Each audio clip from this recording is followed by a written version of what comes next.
हो कि मुझे इसके सहारे छोड़ के चले जाओगे शादी में मजे लेने? पर मम्मी। जाने दो ना मम्मी भैया भाभी को। भैया आप जाके करो तैयारी। मम्मी मैं यहाँ पर हूं तो सही आपका ध्यान रखने के लिए, आप भाभी को जाने से मना क्यों कर रहे हो फिर? जाना ही है तो अच्छी तरह ही चले जाएं। मुझे तो वैसे भी जरूरत नहीं है दोनों की। मैं तो ना अंजलि सोच रही हूँ कि कुछ दिनों में ना यहाँ का घर बार सब कुछ बेच के ना तेरे पास ही चली आऊं।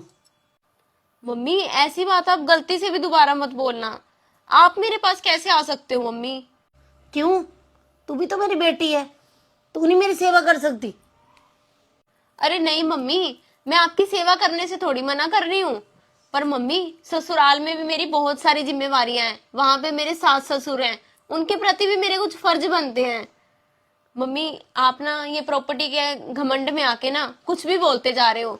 और मुझे तो लगता है मम्मी आप ना कहीं मेरी बुआ सास वाला काम मत कर देना। मेरी बुआ सास ने ना मम्मी अपनी सारी प्रॉपर्टी बेटी के नाम कर दी कि अब मैं बेटी के साथ ही रहूंगी, लेकिन फिर बेटी के ससुराल वालों ने उन्हें रखा नहीं, लड़ाई झगड़े होने लग गए। अब देख लो दर दर की ठोकरें खा के वृद्धाश्रम में जाके रह रही है। अरे मम्मी रहना तो ना हमेशा बेटे और बहू के साथ ही होता है। फिर क्या हो गया कि भाभी 4 दिन के लिए मायके जा रही हैं, आना तो भाभी ने इसी घर में ही है। हाँ अंजलि, बोल तो तू बिल्कुल सही रही है। रहना तो बेटे बहू के साथ ही होता है।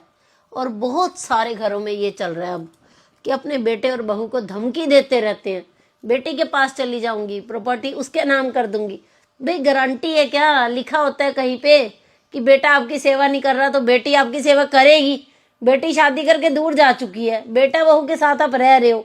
घर में छोटी मोटी बातें हो जाती हैं, बहू के साथ भी हो जाती हैं। तो जरूरी तो नहीं है कि बेटी के घर पे जाओगे तो आपकी बहुत प्यार चलता रहेगा।